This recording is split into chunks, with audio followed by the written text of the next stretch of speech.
جیسا کہ ختم نبوت کو بٹا لگانے کی کوشش کی جا رہی ہے ہر حکومت کے اندر، آج مغربی طاقتیں، بین الاقوامی طاقتیں پاکستان کو پریشرائز کرنے کے اندر مصروف ہیں. سابقہ حکومت کے ادوار کے اندر بھی پریشرائز کرنے کی کوشش کی گئی اور قادیانی کو تحفظ فراہم کرنے کی ہر ممکن کوشش کی گئی. عقیدہ ختم نبوت کو پر بٹا لگانے کی کوشش کی گئی.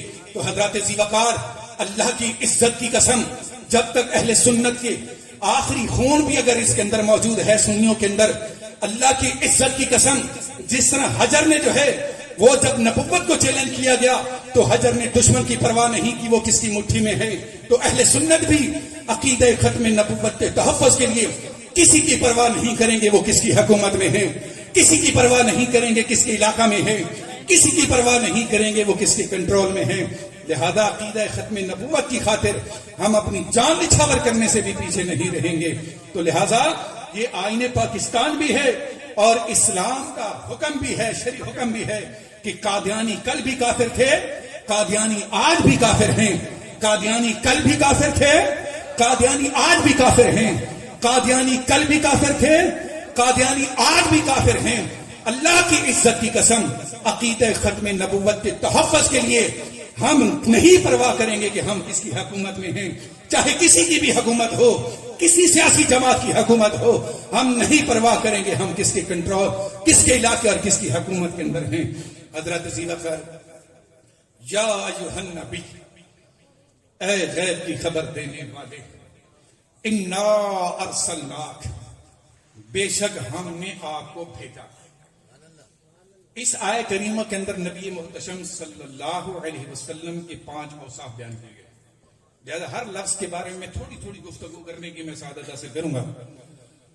انا ارسلناک، بے شک ہم نے آپ کو بھیجا. ہم نے آپ کو کیا کیا؟ بھیجا. ارسلنا فعل ماضی کا صیغہ ہے اور ارسال سے، اسی سے لفظ رسول ہے. رسول کا لفظ صفت مشبہ کا صیغہ ہے، ارسال سے ہے، اور ارسال کا معنی ہے بھیجنا. ارسال کا ترجمہ کیا ہے؟ اونچی آواز میں بولے، ارسال کا ترجمہ کیا ہے؟ اور یاد رکھیں جہاں پر بھیجنے کی بات آتی ہے تو وہاں پر 3 چیزوں کا ہونا ضروری ہے. کتنی چیزوں کا ہونا ضروری ہے؟ بھیجنے کے لیے کتنی چیزوں کا ہونا ضروری ہے؟ نمبر 1 بھیجنے والا، نمبر 2 آنے والا، اور نمبر 3 ہے پانے والا. تو بھیجنے کے لیے کتنی چیزوں کا ہونا ضروری؟ 3 چیزوں کا ہونا ضروری ہے. بھائی اس کو آپ مثال سے جو سمجھ سکتے ہیں کہ آپ اپنے ڈیرہ غازی خان کے شہر کے اندر بیٹھ کر ایک لیٹر کراچی کے ایڈریس پر لکھ کر بھیج دیں تو آپ ہوئے بھیجنے والے، لیٹر ہوا جانے والا، اور اسلام آباد میں ہوا، کراچی میں ہوا پانے والا. تو اب اگر ان 3 چیزوں میں سے ایک بھی کام ہو جائے تو کیا خیال ہے؟ لیٹر چلا جائے گا، پہنچ جائے گا. تو بھیجنے کے لیے کتنی چیزوں کا ہونا ضروری ہے؟ 3 چیزوں کا ہونا ضروری ہے. اور 3 چیزیں ہیں. چونکہ لفظ ارسلنا کا استعمال ہوا، ہم نے بھیجا، تو جب بھیجنے کی بات ہے تو یہاں پر 3 چیزیں ڈھونڈیں. جب ہم نے غور و تفکر کیا تو پتہ چلا 3 چیزیں ہیں. میں تمثیل بلا تشبیہ عرض کر رہا ہوں. بھیجنے والا اللہ، آنے والے رسول اللہ، اور پانے والے عباد اللہ، اللہ کے بندے. بھیجنے والا اللہ، آنے والے رسول اللہ، اور پانے والے عباد اللہ، اللہ کے بندے. میں بڑی سوچ میں پڑ گیا ہے، میرے رسول آپ بیچ میں کیوں؟ اے حبیب آپ سینٹر میں کیوں؟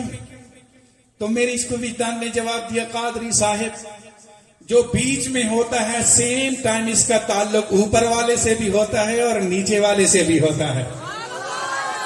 تو اے رسول آپ بیچ میں اس لیے کہ آپ کا تعلق خدا سے بھی ہے اور آپ کا تعلق بندوں سے بھی ہے.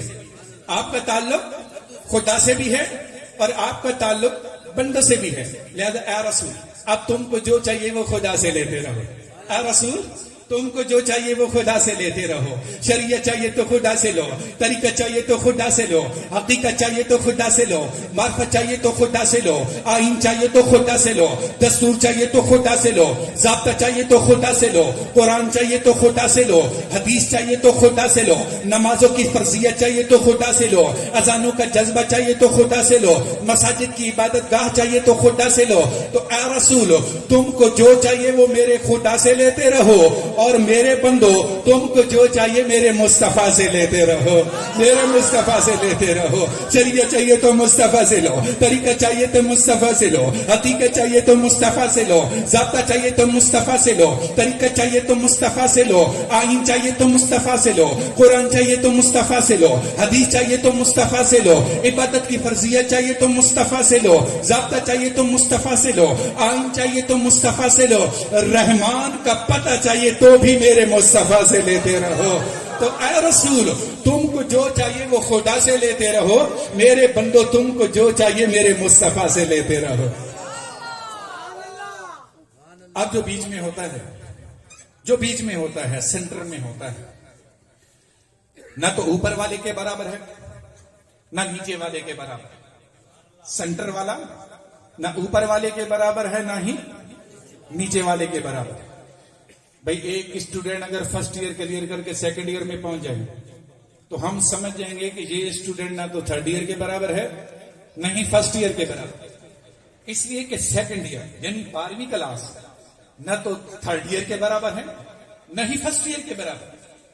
13ویں کلاس 12ویں کلاس نہ 13ویں کلاس کے برابر ہے نہ 11ویں کلاس کے برابر ہے. ایسی بات ہے کہ نہیں؟ تو اے رسول, آپ بیچ میں اس لیے کہ آپ نہ تو خدا کے برابر ہیں اور نہ ہی آپ بندوں کے برابر ہیں. تو اب جو رسول کو خدا کے برابر کر دے وہ غالیوں میں ہے, اور جو رسول کو بندوں کے برابر کر دے, جو اپنے جیسا بشر کہنا شروع کر دے, وہ باغیوں میں ہے. اہل سنت کا نصیبہ دیکھو, نہ غالیوں میں ہے نہ باغیوں میں ہے. غالی کہتے ہیں غلو کرنے والے, مخلوق کو خدا کے برابر کرنے والے. الحمدللہ ہم کسی مخلوق کو خدا کے برابر نہیں کرتے. ہم امام الانبیاء کو بھی خدا کے برابر نہیں کرتے, اور ہم رسول کو اپنے جیسا بھی نہیں کہتے, بلکہ ہم بے مثل بے مثال کہتے ہیں, بے نظیر لاجواب کہتے ہیں. تو جو بیچ میں ہوتا ہے, ایک نقطہ اور بھی سنتے چلے جائیں, جو بیچ میں ہوتا ہے, اگر اوپر والے کو پانا چاہے تو ڈائریکٹ, نو ذریعہ, نو وسیلہ, نو واسطہ. کوئی ذریعہ نہیں, کوئی واسطہ نہیں, کوئی وسیلہ نہیں. بیچ والا اوپر والے کو پانا چاہے تو ڈائریکٹ, لیکن نیچے والا اگر اوپر والے کو پانا چاہے تو جب تک بیچ والے سے جڑے گا نہیں اوپر والے کو پا نہیں سکتا. تو اے رسول, آپ اگر خدا کو پانا چاہیں تو ڈائریکٹ, لیکن بندو اگر تم نے خدا کو پانا ہے تو جب تک مصطفیٰ کو پاؤ گے نہیں خدا کو پا نہیں سکتے. تو جب تک مصطفیٰ کو پاؤ گے نہیں خدا کو پا نہیں سکتے. معلوم ہوا کہ کامیاب بندہ وہ ہوتا ہے جو مصطفیٰ کے قدموں تک پہنچے, مصطفیٰ کے چرنوں تک پہنچے, کالی کملی کے سائے عافیت میں پہنچے. یا ایھا النبی انا ارسلناک شاہد, اے نبی بے شک ہم نے آپ کو شاہد بنا کر بھیجا. کیا بنا کر بھیجا؟ شاہد بنا کر بھیجا. اس آیت کریمہ کے اندر پہلے لفظ نبی کے بارے میں گفتگو ہوئی, پھر رسول ارسلناس یعنی رسول کا لفظ ذکر ہوا, اور اس کے بعد تیسرا لفظ ہے شاہد. اے نبی ہم نے آپ کو شاہد بنا کر بھیجا. یاد رکھیے, شاہد گواہ کو کہتے ہیں. پیدا ہوتا ہے کہ اے اللہ تو نے نبی کو شاہد بنا کر بھیجا, تو مشہور کہاں گیا؟ یاد رکھیے, جہاں شاہد ہوتا ہے وہاں مشہود ضروری ہے. جہاں بھی شاہد ہوگا اس کا مشہود ضروری ہے. ہم جب جس چیز کی گواہی دیتے ہیں اس چیز کو مشہود کہتے ہیں. بھئی اگر کسی کا پلاٹ کا اگر کیس چل رہا ہے عدالت کے اندر, تو اب اس کیس کے اندر جو گواہ ہوتے ہیں ان کو شاہد کہتے ہیں, اور وہ گواہ چونکہ پلاٹ کے گواہ ہوتے ہیں تو پلاٹ کیا کہلائے گا؟ مشہود. مشہود یا مشہود علیہ بھی کہہ سکتے ہیں. تو پلاٹ کیا کہلائے گا؟ مشہود. تو جو گواہی دینے والا گواہ ہے اس کو شاہد، اور وہ گواہ جس چیز کی گواہی دیتا ہے اس کو مشہود کہتے ہیں. اب یہاں سوال یہ پیدا ہوتا ہے، اے اللہ، آیت کریمہ کے اندر رسول کو شاہد کہا، مشہود کہا. شاہد وہاں ہوتا ہے جہاں مشہود ہوتا ہے. اگر مشہود نہیں تو شاہد کس بات کی؟ تو نے رسول کو شاہد بنایا. الہی جب شاہد بنا دیا تو مشہود بھی بتا دے. مشہود کہاں ہے؟ کیونکہ شاہد وہاں ہوتا ہے جہاں مشہود ہوتا ہے. اگر مشہود نہیں تو شاہد نہیں. الہی آیت کریمہ کے اندر شاہد تو ہے لیکن مشہود نہیں. حبیب کو شاہد ڈکلیئر کر دیا.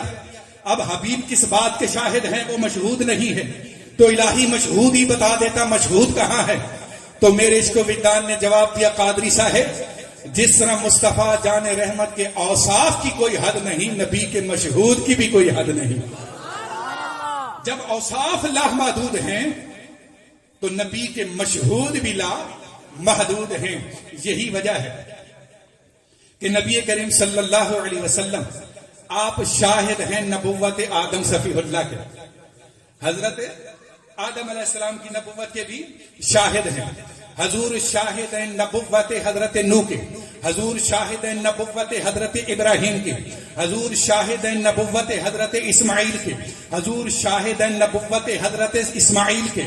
حضور شاہد ہیں نبوت حضرت اسحاق کے. حضور شاہد ہیں نبوت حضرت یعقوب کے. نبی حضور شاہد ہیں نبوت حضرت موسیٰ کے. حضور شاہد ہیں نبوت حضرت زکریا کے. حضور شاہد ہیں نبوت حضرت یحییٰ کے. حضور شاہد ہیں نبوت حضرت عیسیٰ کے. حضور شاہد ہیں توحید خدا بندی کے. حضور شاہد ہیں شب اسرا کے. حضور شاہد ہیں ساری شریعتوں کے. حضور شاہد ہیں ساری طریقتوں کے. حضور شاہد ہیں ساری معرفتوں کے. حضور شاہد ہیں ساری کتابوں کے. حضور شاہد ہیں تمام انبیاء کی نبوت کے. حضور شاہد ہیں تمام رسولوں کی رسالت کے. حضور شاہد ہیں تمام انبیاء کی امتوں کے. تو حضرت ذی وقار، جب حضور کے اوصاف کی کوئی حد نہیں ہے، اللہ کی عزت کی قسم حضور کے مشہود کی بھی کوئی حد نہیں ہے. جب حضور کے اوصاف لامحدود تو حضور کے مشہود بھی لامحدود ہے.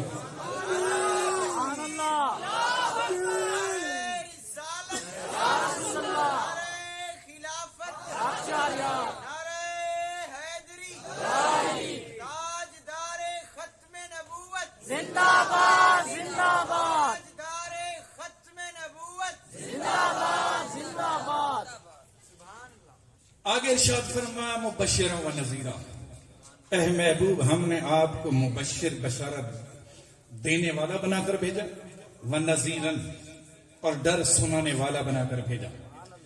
حضرت ذی وقار تمام انبیاء کو بھی رب کائنات نے مبشر بھی بنایا، نذیر بھی بنایا. حضرت آدم صفی اللہ مبشر بھی تھے، نذیر بھی تھے. حضرت نوح نجیح اللہ مبشر بھی تھے، نذیر بھی تھے. حضرت ابراہیم خلیل اللہ مبشر بھی تھے، نذیر بھی تھے. حضرت اسماعیل ذبیح اللہ مبشر بھی تھے، نذیر بھی تھے.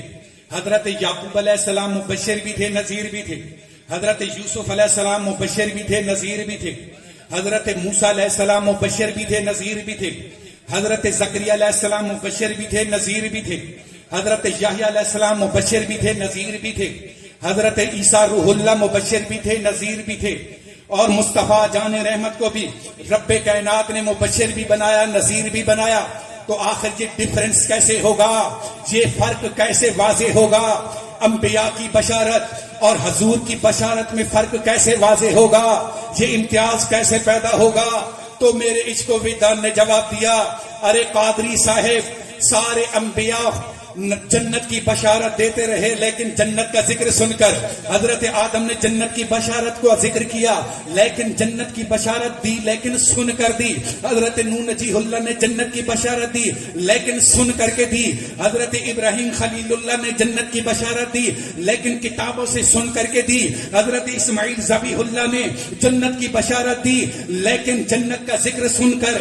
حضرت اسحاق علیہ السلام نے جنت کی بشارت دی لیکن جنت جنت کا ذکر کتابوں سے سن کر حضرت یعقوب علیہ السلام نے جنت کی بشارت دی، لیکن کتابوں سے سن کر حضرت موسیٰ کلیم اللہ نے جنت کی بشارت دی، لیکن کتاب اللہ سے سن کر حضرت زکریا علیہ السلام نے جنت کی بشارت دی، لیکن کتابوں سے سن کر حضرت یحییٰ نے جنت کی بشارت دی، لیکن کتابوں سے سن کر حضرت عیسیٰ روح اللہ نے جنت کی بشارت دی، لیکن کتابوں سے سن کر تو حضرات ذی وقار انبیاء کی بشارت اور ان کی نظارت اور مصطفیٰ جان رحمت کی بشارت اور نظارت میں فرق یہ ہے کہ انبیاء جنت کی بشارت دیتے رہے لیکن جنت کا ذکر سن کر دیتے رہے، لیکن مصطفیٰ جان رحمت کی عظمت اور رفعت پر قربان جائیں کہ حضور نے جنت کی بشارت دی تو جنت کو اپنی آنکھوں سے دیکھ کر، جہنم کی بشارت دی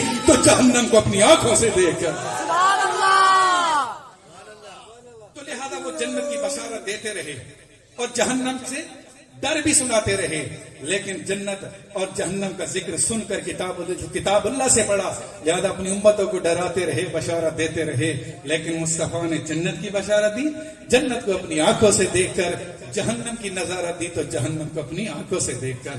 اس وجہ سے حضور کے مبشر ہونے اور نذیر ہونے اور دیگر انبیاء اور رسل کے مبشر اور نذیر ہونے میں یہ ایک بڑا واضح فرق ہے کہ وہ سن کر بشارت دیتے رہے، حضور دیکھ کر بشارت دیتے رہے۔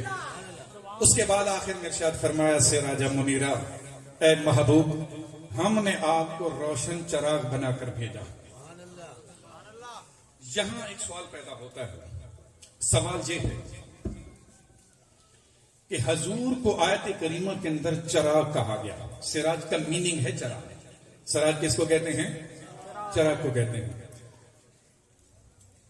اب یہاں سوال یہ ہے کہ اے اللہ تو نے نبی کو سراج بنا کر بھیجا، نبی کا وصف ذکر کیا تو سراج کے لفظ سے کیا، حالانکہ ہم بے وقوفی کے دائرے میں رہ کر یہ کہہ سکتے کہ الہی نبی کو سراج کی بجائے سورج اگر کہا جاتا تو زیادہ بہتر تھا۔ ہم بے وقوفی کے دائرے میں رہ کر کہہ سکتے ہیں کیونکہ سورج کی روشنی چراغ کی روشنی سے زیادہ ہوتی ہے۔ ایسی بات ہے کہ نہیں؟ سورج کی روشنی چراغ کی روشنی سے زیادہ ہوتی ہے، ایسی بات ہے کہ نہیں؟ بے ایسی بات ہے کہ نہیں؟ تو لہذا بے وقوفی کے دائرے میں رہ کر ہم کہہ سکتے کہ اے الہی اگر نبی کی نورانیت کو بیان کرنا تھا تو شمسن منیرہ کہہ دیتا کہ اے محبوب ہم نے آپ کو چمکتا ہوا آفتاب سراج بنا کر بھیجا، ہم نے آپ کو سورج بنا کر بھیجا، چمکتا ہوا سورج بنا کر بھیجا۔ اے اللہ یہ شمس کی بجائے سراج ذکر کرنے کی کیا ضرورت تھی؟ نبی کو چراغ کہنے کی بجائے شمس کیوں نہیں کہا؟ شمس کہا جاتا تو زیادہ اچھا لگتا، اس لیے کہ سورج کی روشنی چراغ کی روشنی سے زیادہ ہوتی ہے تو شمس منیرہ کہا جاتا۔ تو حضرت ذی وقار میرے اس کو وطن نے جواب دیا، قادری صاحب اصل میں مسئلہ یہ ہے کہ ایک سورج سے دوسرا سورج روشن نہیں ہو سکتا۔ ایسی بات ہے کہ نہیں؟ کائنات میں ایک ہی سورج ہے بھائی، اس کائنات کے اندر سورج ایک ہی ہے اور ایک سورج سے دوسرا سورج روشن نہیں ہوتا، لیکن ایک چراغ سے دوسرا چراغ روشن ہوتا ہے، دوسرے سے تیسرا، تیسرے سے چوتھا۔ تو مصطفیٰ جان رحمت اے حبیب ہم نے آپ کو شمسن منیرہ نہیں بلکہ سراجا منیرہ بنا کر بھیجا، اس لیے کہ سورج سے دوسرا سورج روشن نہیں ہوتا، سورج سے دوسرا سورج روشن نہیں ہوتا۔ ہم نے آپ کو چراغ اس لیے بنا کر بھیجا کہ اے میرے محبوب اسی نور محمدی سے کہیں پر چراغ صدیقی روشن ہوگا، کہیں پر چراغ فاروقی روشن ہوگا، کہیں پر چراغ عثمانی روشن ہوگا، کہیں پر چراغ حیدری روشن ہوگا، کہیں پر چراغ حسینی روشن ہوگا، کہیں پر چراغ حنفی روشن ہوگا، کہیں پر چراغ حنبلی روشن ہوگا، کہیں پر چراغ نقشبندی روشن ہوگا، کہیں پر چراغ قادری روشن ہوگا، کہیں پر چراغ سہروردی روشن ہوگا، کہیں پر چراغ چشتی روشن ہوگا اور کہیں پر چراغ رضوی روشن ہوگا، کہیں چراغ عطاری روشن ہوگا۔ تو حبیب یہی وجہ ہے کہ ہم نے آپ کو سراجا منیرہ بنا کر بھیجا تاکہ یہ آپ سے چراغ روشن ہوتے رہیں اور قیامت تک چراغوں کا اور روشنی اور نور کا سلسلہ جاری و ساری ہوتا رہے۔ یہی وجہ ہے کہ اے حبیب ہم نے آپ کو سراجا منیرہ بنا کر بھیجا تاکہ آپ سے چراغ روشن ہوتے رہے اور قیامت تک یہ چراغوں کا سلسلہ چلتا رہے. اسی وجہ سے ہم نے آپ کو سراجا منیرہ بنایا. حضرت ذی وقار آخر میں ایک آبجیکشن سمجھ لیں, کوشچن سمجھ لیں. آخری بات, ہمارے اوپر ایک سوال کیا جاتا ہے, ایک آبجیکشن, ایک اعتراض کیا جاتا ہے کہ مولانا صاحب آپ سنی لوگ ہمیشہ ذکر مصطفیٰ کرتے ہیں لیکن ذکر خدا نہیں کرتے, رسالت تو بیان کرتے ہیں لیکن توحید خدا نہیں بیان کرتے, ذکر مصطفیٰ کرتے ہیں ذکر خدا نہیں کرتے. یہ ایک ہمارے اوپر ایک کوشچن کیا جاتا ہے. مختصر سے الفاظ میں اس کا جواب آپ کے سامنے عرض کر دیتا ہوں. جس وقت میں آپ کے پنڈال کے اندر جب حاضر ہوا, میں نے جب ڈیکوریشن دیکھی, کیونکہ میلاد کی ڈیکوریشن تھی, تو میری زبان سے سبحان اللہ کا لفظ نکل گیا. جب آپ کسی خوبصورت چیز کو دیکھتے ہیں تو زبان سے سبحان اللہ نکل ہی جاتا ہے. ایسی بات ہے کہ نہیں بھئی؟ تعریف کے انداز میں آپ سبحان اللہ اپنی زبان سے کہہ ہی دیتے ہیں, اور مقصد کیا ہوتا ہے؟ تعریف ہوتی ہے. سامنے والے چیز کے حسن سے متاثر ہو کر آپ تعریفی انداز میں اس کے لیے لفظ سبحان اللہ کہہ دیتے ہیں. اب جب میں آپ کے پنڈال میں آیا, میں نے آپ کی ڈیکوریشن کو دیکھا تو میں نے سبحان اللہ کہا. ایمانداری سے بتا, میرے سبحان اللہ کہنے سے کیا خیال ہے یہ ڈیکوریشن خوش ہو جائے گی؟ نہیں ہوگی. اگر میں اس مائک کی تعریف کروں, اس ساؤنڈ کی تعریف کروں, بہت اچھا ساؤنڈ ہے, تو کیا خیال ہے ساؤنڈ خوش ہو جائے گا؟ میں اگر اس مجمع کی تعریف کروں, بڑا ماشاءاللہ وسیع مجمع ہے, تو کیا خیال ہے مجمع خوش ہوگا؟ یاد رکھیں, جب میں اندر آ کر ڈیکوریشن کی تعریف کروں گا تو ڈیکوریشن چپ, لیکن ڈیکوریشن کرنے والے ہو رہے ہیں خوش. میں اگر مائک کی تعریف کروں گا مائک چپ, لیکن مائک والا بھائی ہو رہا ہے خوش. میں اس مجمع کی تعریف کروں گا مجمع چپ, لیکن انتظامیہ جنہوں نے یہ مجمع اکٹھا کیا وہ ہو رہے ہیں خوش. میں اگر آپ کے علاقے کی مسجد کی تعریف کروں گے, بہت پیاری مسجد ہے, مسجد چپ, لیکن مسجد بنانے والے یا اس کی انتظامیہ ہو رہی ہے خوش. ایسی بات ہے کہ نہیں؟ مطلب کیا؟ مطلب یہ کہ بنے کی تعریف حقیقت میں بنانے والے کی تعریف ہوتی ہے. بنے کی تعریف بنانے والے کی تعریف ہوتی ہے. تو اس ڈیکوریشن کی تعریف یہ ڈیکوریشن کرنے والے کی تعریف ہے. اس مائک کی تعریف یہ مائک کے مالک کی تعریف ہے. اس مجمع کی تعریف یہ مجمع اکٹھا کرنے والے کی تعریف ہے. مسجد کی تعریف یہ مسجد بنانے والے مستری یا انتظامیہ کی تعریف ہے. تو میرے سنی بھائیوں, جب اتنی سچی سچی حقیقت مان چکے تو اب یہ بھی مان لو کہ حضرت آدم صفی اللہ کی تعریف, آدم صفی اللہ بنانے والے کی تعریف ہے. حضرت نوح نجیح اللہ کی تعریف, نوح نجیح اللہ بنانے والے کی تعریف ہے. ابراہیم خلیل اللہ کی تعریف, ابراہیم خلیل اللہ بنانے والے کی تعریف ہے. اسماعیل ذبیح اللہ کی تعریف, اسماعیل ذبیح اللہ بنانے والے کی تعریف ہے. موسیٰ کلیم اللہ کی تعریف, موسیٰ کلیم اللہ بنانے والے کی تعریف ہے. حضرت عیسیٰ روح اللہ کی تعریف, عیسیٰ روح اللہ کے بنانے والے کی تعریف ہے. تو مصطفیٰ جان رحمت کی تعریف مصطفیٰ بنانے والے کی تعریف ہے, مصطفیٰ کے خدا کی تعریف ہے. لہذا میرے سنی بھائیوں, اب یہ بات مجھے پورے زور دے کر کے کہنے دو, اب یہ بات مجھے پورے پریشر سے کہنے دو کہ اے رسول تیرا کوئی جواب نہیں ہے, اے رسول تیری کوئی نظیر نہیں ہے, اے رسول تیری کوئی مثال نہیں ہے. اس لیے کہ یہ بات میں جتنی پریشر سے کہوں گا, میں جتنا زور دے کر کے کہوں گا, تو سننے والا یہ سوچنے پر مجبور ہو جائے گا کہ جب بننے والا اتنا لاجواب ہے تو بنانے والا کتنا لاجواب ہوگا. جب بننے والا اتنا بے نظیر ہے تو بنانے والا کتنا بے نظیر ہوگا. جب بننے والا اتنا بے مثال ہے تو بنانے والا کتنا بے مثال ہوگا.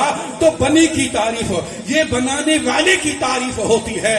تو مصطفیٰ جان رحمت کی تعریف یہ مصطفیٰ بنانے والے کی تعریف ہے. سبحان اللہ. جاری رہے گا. جیسا کہ رب کائنات نے قرآن پاک میں اطاعت مصطفیٰ اطاعت خدا قرار دی, ایسی بات ہے کہ نہیں؟ کلام الہی کے اندر رب نے فرمایا کہ جس نے رسول کی اطاعت کی گویا اس نے اپنے رب کی اطاعت کی. تو جس طرح اطاعت مصطفیٰ اطاعت خدا ہے, اسی طرح ذکر مصطفیٰ یہ ذکر خدا ہے. تعریف مصطفیٰ حقیقت میں تعریف خدا ہے رب کائنات اہل سنت کو ذکر مصطفیٰ کی محافل کی دھومیں مچاتے رہنے کی توفیق عطا فرمائے اور یہ سلسلہ تا قیامت جاری اور ساری فرمائے. مسلک اہل سنت میں ہم سب کو جینا مرنا نصیب فرمائے. وآخر دعوانا ان الحمدللہ رب العالمین.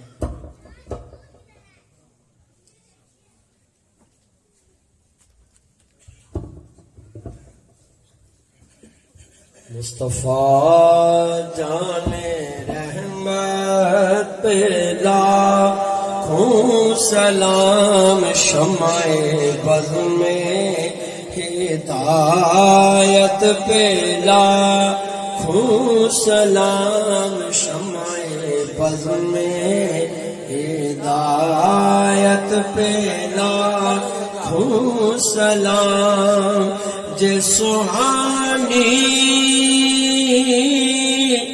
گھڑی چمکتے باقا چاند جے سہانی گھڑی چمکتے باقا چاند اس دل افروز ساعت پہ لاکھوں سلام مصطفیٰ جان رحمت پہ آسیو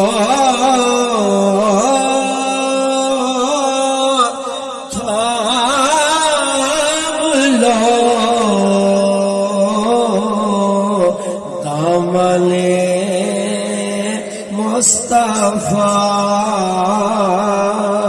آسیو تھام لو دامن مصطفیٰ پھر پڑھو رب کی رحمت پہ لاکھوں سلام مصطفیٰ جان رحمت پہ لاکھوں یا الہی صدقہ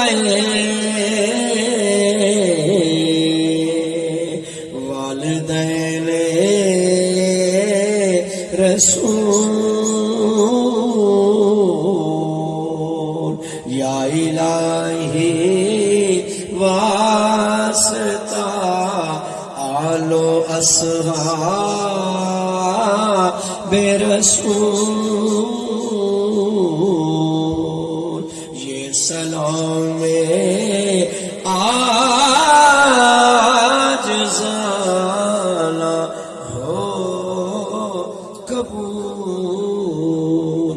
السلام علیکم یا سیدی یا رسول اللہ. ذرا تشریف رکھیں ختم شریف ہوگا.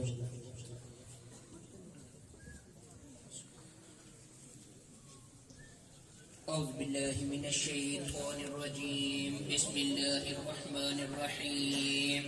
وإذا ما أنزلت سورة نظر بعضهم إلى بعض هل يراكم من أحد ثم انصرفوا صرف الله قلوبهم بأنهم قوم لا يفقهون.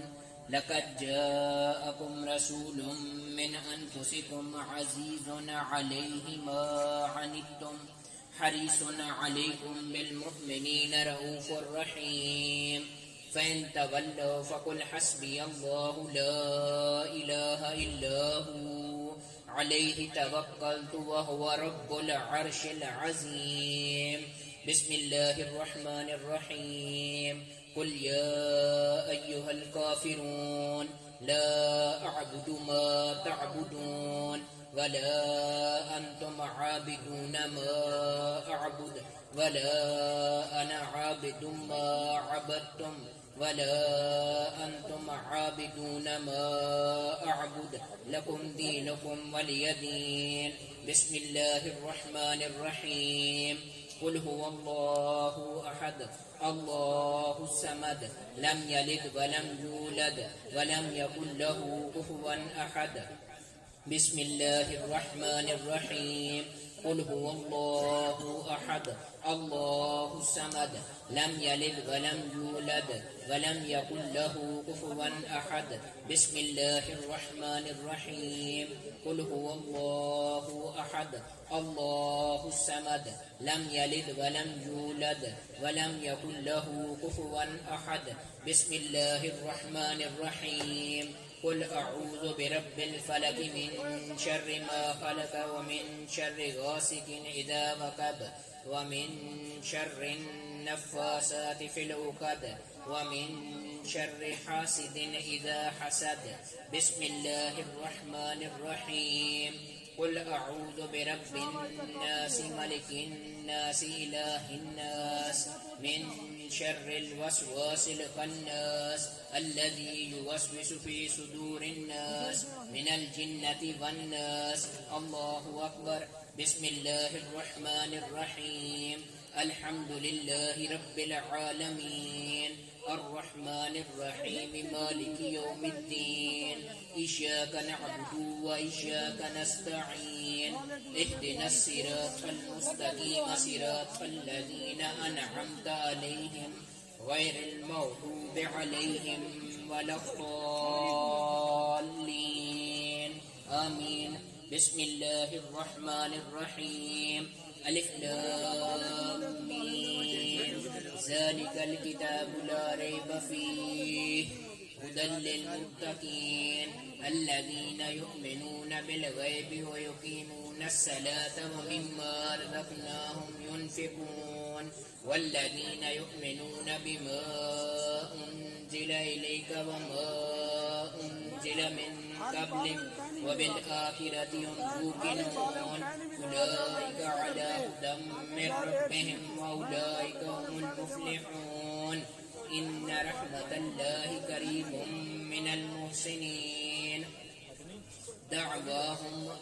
إن رحمة الله قريب من المحسنين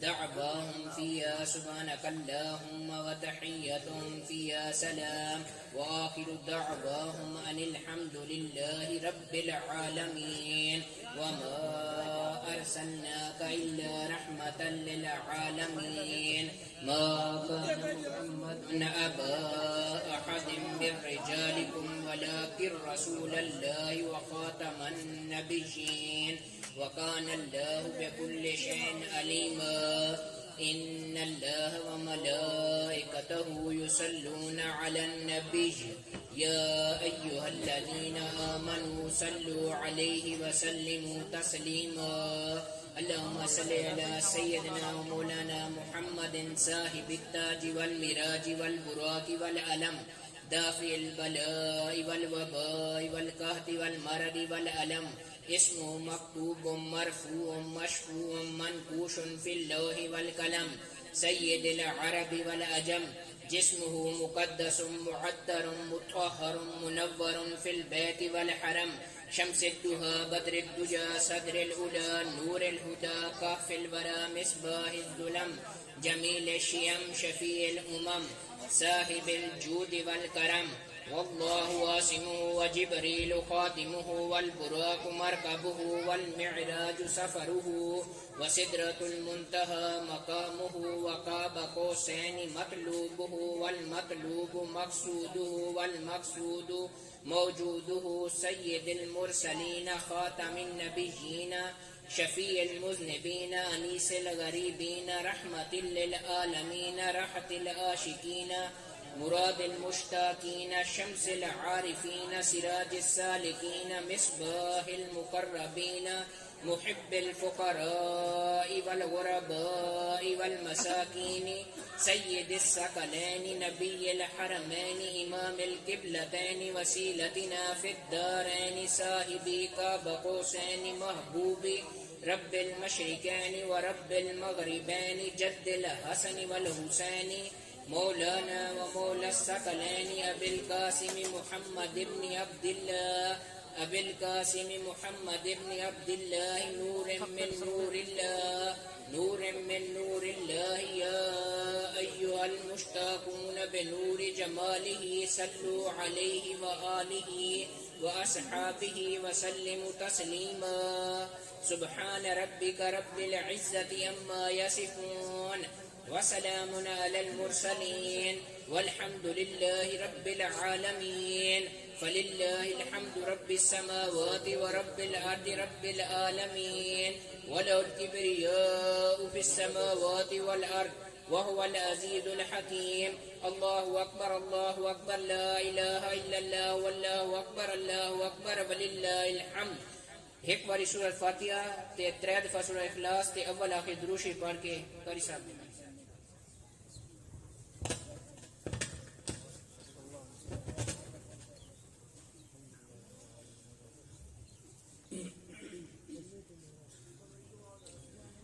دعا سے پہلے قرآن دازی ہوگی. اور یہ جیسا کہ پہلے حضرت علامہ مولانا جی وقار مدنی صاحب نے اس آج کے ہمارے اس مہمان مقرر حضرت علامہ مولانا محمد ظفر القادری صاحب کی تصانیف قصیدہ کا ذکر فرمایا. ان میں سے ایک کتاب سراج منیرہ سیرت نبی صلی اللہ علیہ وسلم پر مبنی یہ کتاب 300 ہدیہ ہے. جو دوست لینا چاہیں اسٹیج پہ موجود ہے, یہ ہدیہ لے کر یہ لے سکتے ہیں. 300 اس کا ہدیہ سراج منیرہ ان عنوان سے یہ کتاب ہے سیرت پاک. اب قرآن اندازی ہوگی.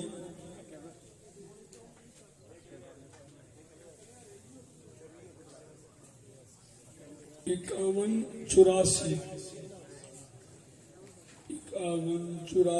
جس بھائی کے پاس ہو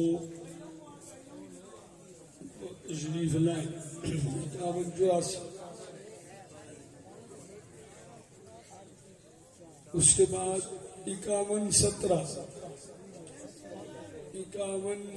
جس بھائی کے پاس ہو وہ تشریف لائیں اور اپنا انعام وصول کریں. کنز الایمان شریف ماشاءاللہ ہے کوئی خوش نصیب. اپنی اپنی پرچیاں دیکھیں, لنگر مل جائے گا آپ کو, پہلے انعام حاصل کریں.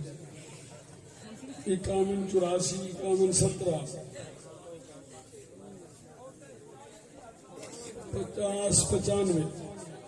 50 95 50 95 جس بھائی کے پاس ہو تشریف لائیں.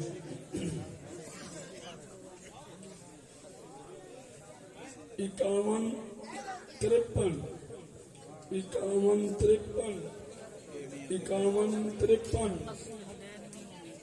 50 95 اس بچے کے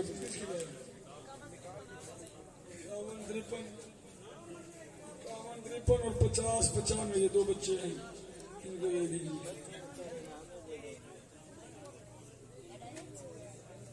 یہ نہیں آیا.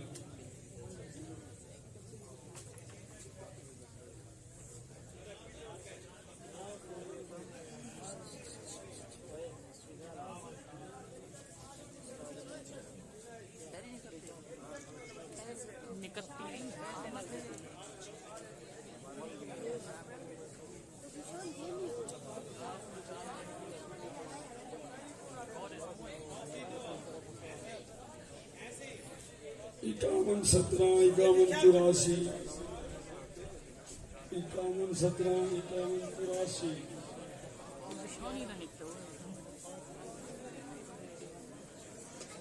یہ کیا ہے؟ 81 15 سے نہیں ہے.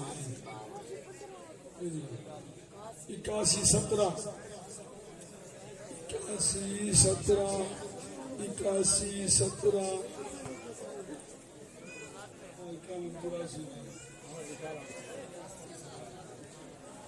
81 17 51 17 اور 81 17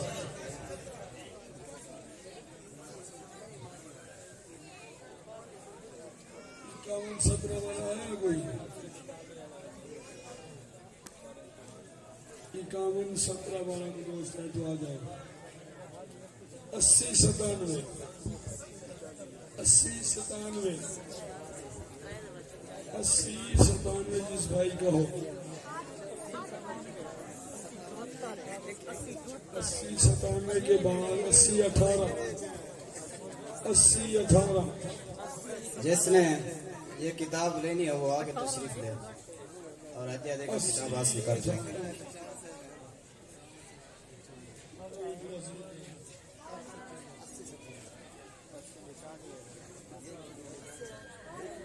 80 18 51 17 80 97 جس نے یہ کتاب لینی ہے سراج منیرہ وہ جلدی جلدی آگے تشریف لے آئیں اور کتاب حاصل کریں. 80 18 80 97 اس کے بعد 50 97 50 97 50 97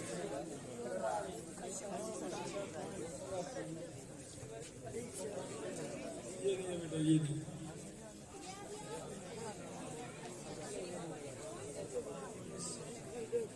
سیکھ بھی نہیں یہ بھی نہیں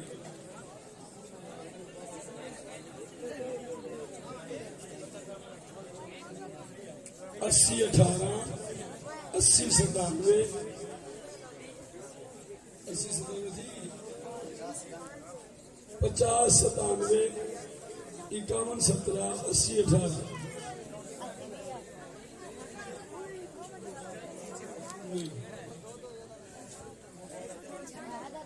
جس کا نام آیا ہے وہ منچ پر تشریف لائیں باقی جو ہے نا بیٹھ جائیں. رش نہ کریں اور انتظام کو خرابی نہ کریں بیٹھ جائیں آپ. 50 97 ہے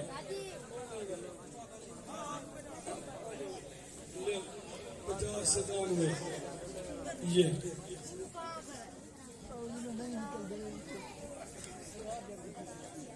81 پوچھا نہیں تھی 81 50 97 51 17 81 50 97 51 17